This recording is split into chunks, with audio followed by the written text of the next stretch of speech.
Assalamualaikum warahmatullahi wabarakatuh.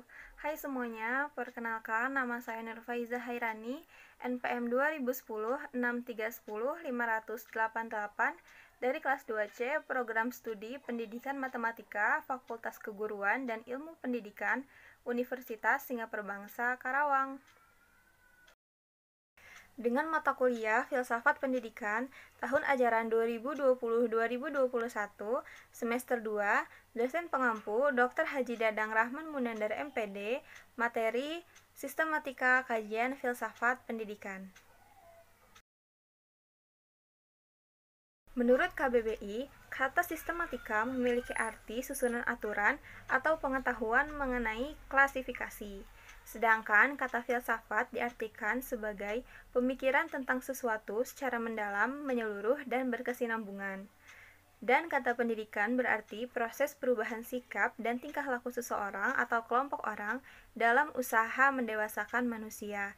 Jadi, sistematika filsafat pendidikan adalah hasil berpikir tentang segala sesuatu yang ada dan telah disusun secara sistematis. Sistematika filsafat pendidikan dibagi menjadi 3 macam, yaitu ontologi, epistemologi, dan aksiologi. Yang pertama ada ontologi atau hakikat. Ontologi berasal dari bahasa Yunani yang artinya hakikat atau ada, dan logos yang artinya teori. Jadi, ontologi adalah teori yang membicarakan tentang hakikat. Landasan ontologi mempertanyakan tentang objek yang ditelaah oleh ilmu, bagaimana wujud hakikinya, serta bagaimana hubungannya dengan daya tangkap manusia yang berupa berpikir, merasa, dan mengindra yang membuahkan pengetahuan. Landasan ontologis memberikan dasar bagi pendidikan mengenai pemikiran tentang yang ada, misalnya pemikiran tentang Tuhan, manusia, dan alam semesta. Contoh praktisnya adalah terciptanya kurikulum pendidikan agama untuk pendidikan agama. Tokoh ontologi salah satunya adalah Thales. Yang kedua ada epistemologi atau pengetahuan. Epistemologi berasal dari bahasa Yunani yaitu episte yang artinya pengetahuan dan logos adalah teori. Jadi epistemologi adalah teori tentang pengetahuan. Landasan epistemologi mempertanyakan bagaimana sesuatu itu datang dan bagaimana mengetahuinya dan bagaimana membedakannya dengan yang lain.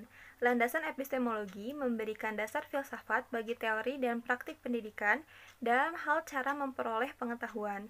Pendidikan itu sangat erat kaitannya dengan ilmu pengetahuan, maka pandangan mengenai sumber dan jenis pengetahuan akan sangat berpengaruh terhadap kurikulum dan model atau metode pembelajaran. Tokoh epistemologi ada James Frederick Ferrier.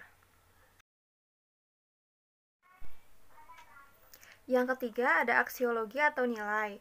Aksiologi berasal dari bahasa Yunani yaitu aksi yang artinya nilai, sedangkan logos adalah teori. Jadi aksiologi adalah teori tentang nilai. Landasan aksiologi mempertanyakan kemana arah pengetahuan dan pendidikan, untuk apa pengetahuan itu digunakan, dan bagaimana hubungannya dengan etika dan moral. Dalam ranah pendidikan, landasan aksiologi memberikan dasar filsafat dalam hal nilai dan moral yang melandasi teori pendidikan dan menjadi acuan dalam praktik pendidikan. Karena pendidikan tanpa nilai dan moral yang positif, pendidikan justru dapat memberikan hal yang negatif. Pendidikan haruslah diimbangi dengan adanya pemberi, penerima, tujuan, dan cara yang baik dalam konteks yang positif. Tokoh dari aksiologi adalah Socrates.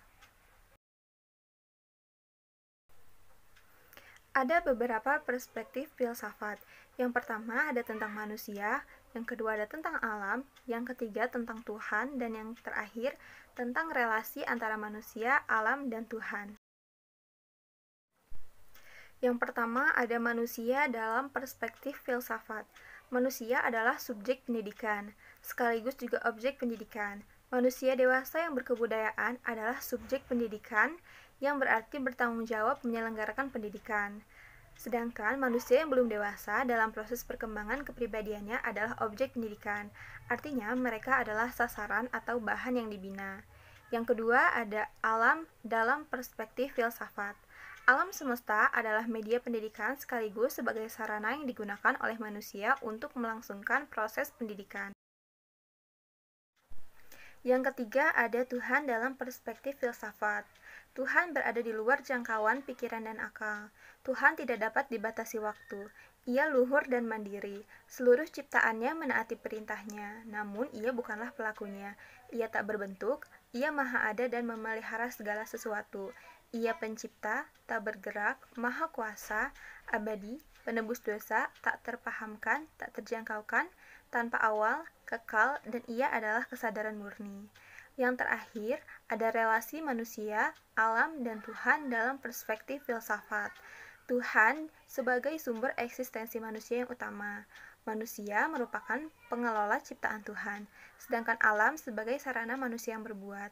Ketiganya memiliki peran yang berhubungan antara satu dan yang lainnya. Kesimpulannya, sistematika filsafat pendidikan adalah hasil berpikir tentang segala sesuatu yang ada dan telah disusun secara sistematis. Sistematika filsafat pendidikan dibagi menjadi 3 macam, yaitu ontologi yang membahas tentang hakikat, epistemologi tentang pengetahuan, dan aksiologi tentang nilai. Dalam perspektif filsafat, manusia adalah subjek pendidikan sekaligus juga objek pendidikan. Alam semesta adalah media pendidikan, dan Tuhan yang berada di luar jangkauan pikiran dan akal.